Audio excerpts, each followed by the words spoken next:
Kevin Deal here, and on today's episode we are going to be doing a review of the IVISII G2 RGB video light.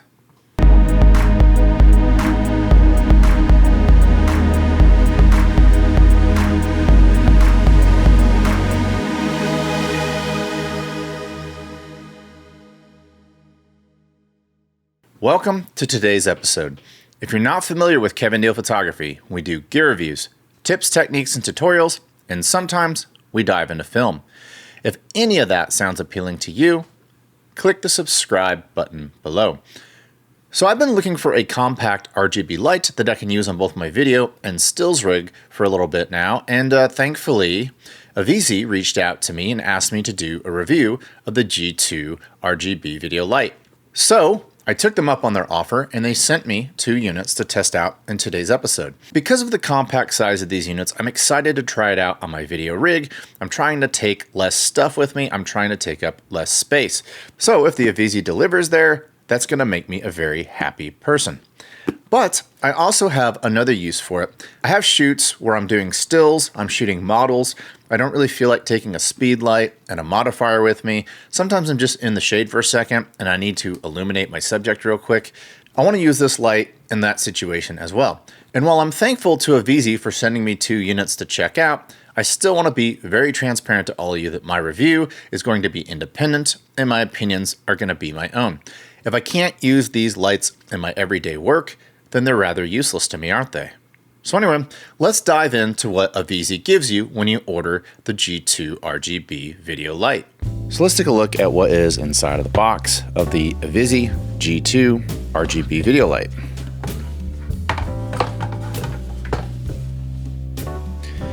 There we go. So here is the light, which has a pretty good construction quality.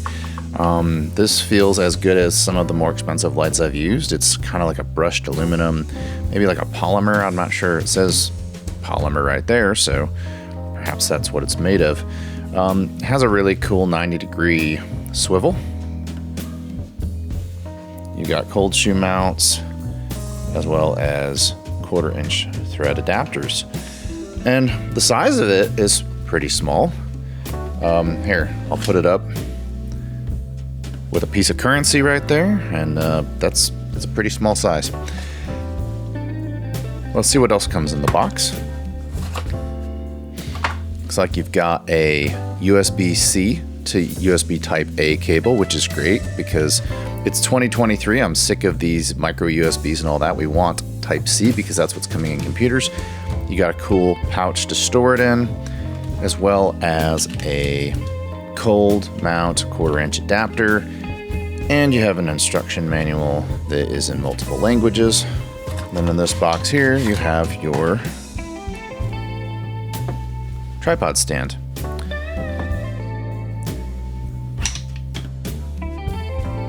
So here's the process of how you attach the G2 to your camera. You take the cold shoe adapter, you tighten everything up, you put it on the hot shoe of your camera, you're ready to run and gun, you're ready to take on the world. So now it's on your camera. You can of course take this and rotate it 90 degrees.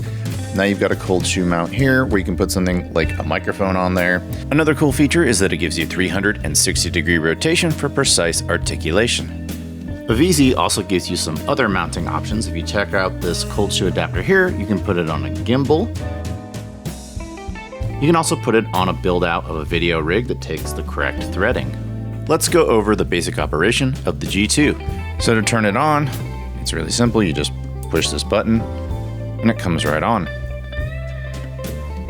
Now, your intensity is right up here. Your battery life is here out of the box. It didn't give me a full charge. That's okay. You can just put the Type-C connector in right here and you're good to go.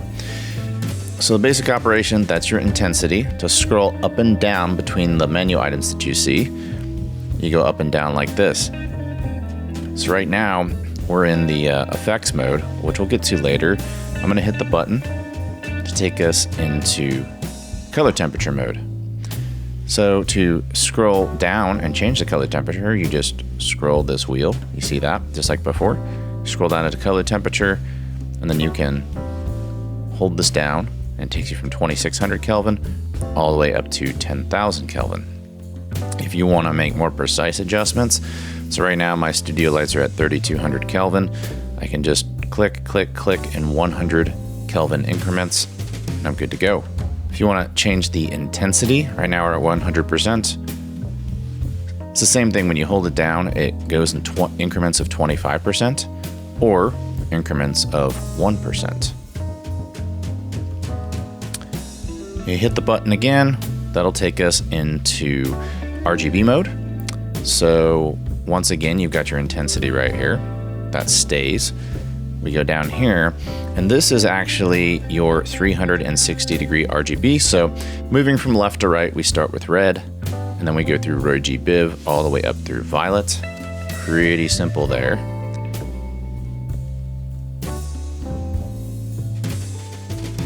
When you increase and decrease this value, that's how much RGB there is. It adds, it takes away. Your third mode is your effects mode. So right now it's on SOS. These are special effects I probably will never use. Some of you may want to use these if you're doing special effects for maybe like a commercial or a film and you don't have the right kind of lights on hand. So this is SOS. You go to the next one, you're at lightning. The second lightning is a different speed. Number 4, you're at a TV screen. It just emulates the flickering of sitting at a TV screen, which might be kind of cool if you're making a commercial. Of course, you may have a TV on hand, so I'm not sure how useful that'll be. Then you have police. You have an ambulance. You have a fire truck. You have RGB slow, so it cycles through 0 to 360. And then you have RGB fast.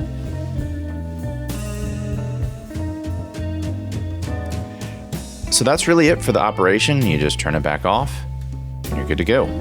So as you can see, the operation of the G2 is super easy. I'm not really a menu guy, and the menus are easy for me to get around. But all of this looks great in the convenience of my studio. Let's go take it out into the field, which is all that really matters.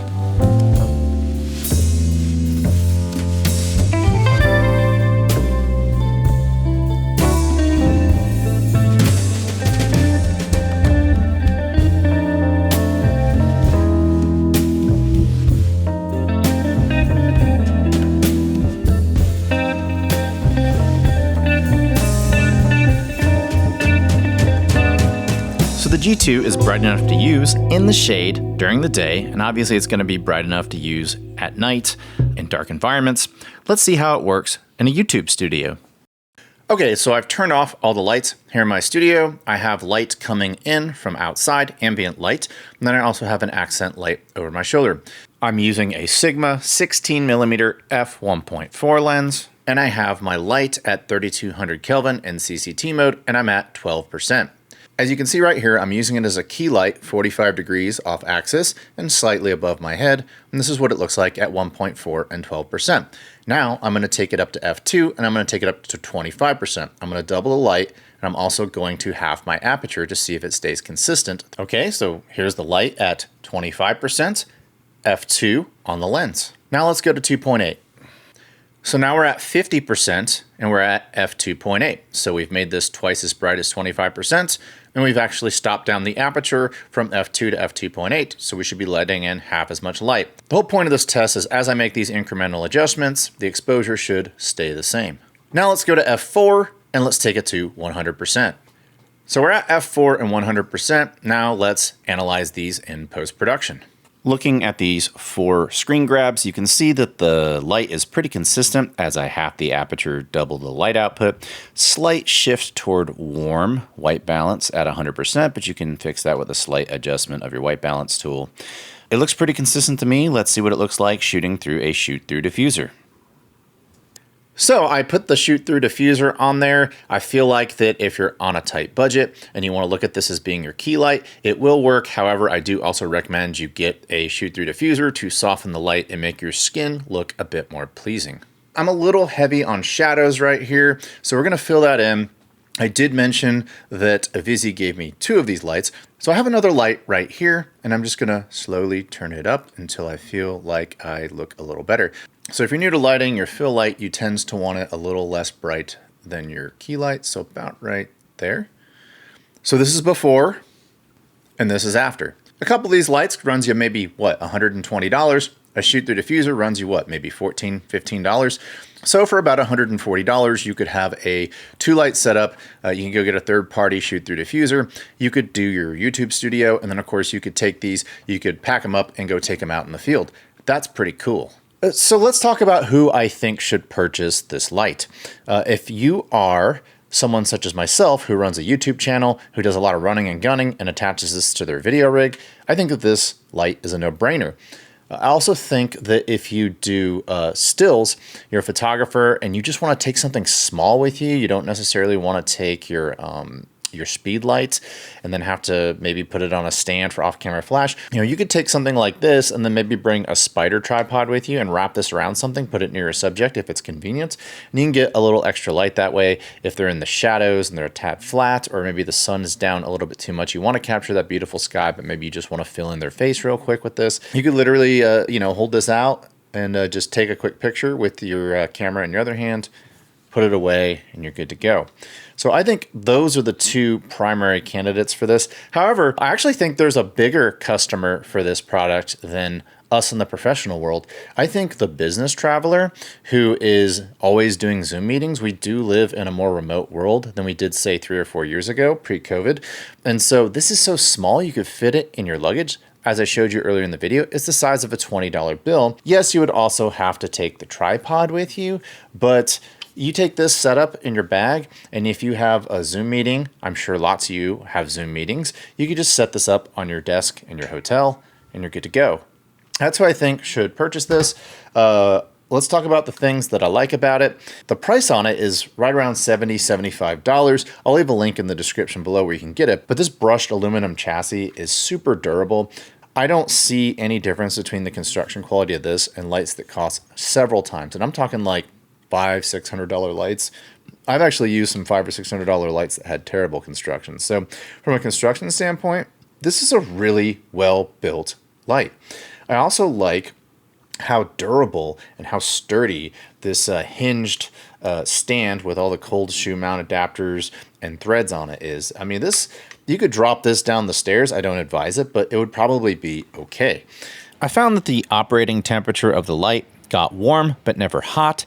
So the heat sinks on the back did exactly what they were designed to do. And I definitely put that under the positives of this light.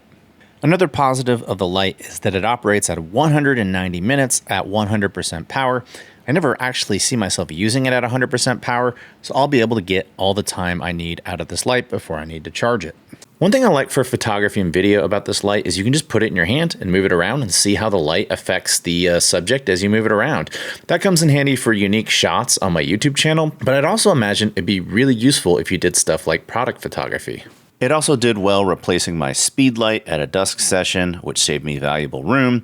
I thought it did a pretty good job. I had to keep it at about 100%, but I could step back about 10, 15 feet, use a 24mm lens, get a full body shot, and get an environmental portrait. I actually recommend you get 2 of them because they're so thin, they can travel in any photographer or videographer's bag. They don't take up a lot of space, and so they're not going to get in the way of your precious equipment like lenses and batteries and things like that. So buy with confidence. This is great for that. However, let's talk about a few things that I'd hope they'd improve upon. Outside of sometimes when I was trying to go through on the smaller incremental changes, I would overshoot my target when scrolling through on the perimeter controls. I really don't have anything negative to say about this light. I do have a wish list of things that I hope that they will add to this light down the road. 2 being accessories. Number 1, I'd like to see them add some sort of a magnetized border to the front where you could stick barn doors or a honeycomb grid or possibly even something like a snoot. And then I'd also like to see them implement future updates, possibly control it with an app. I don't think that's possible in this because I don't think it has Wi-Fi built into it, but perhaps they'll come out with a new version down the road that has Wi-Fi built into it.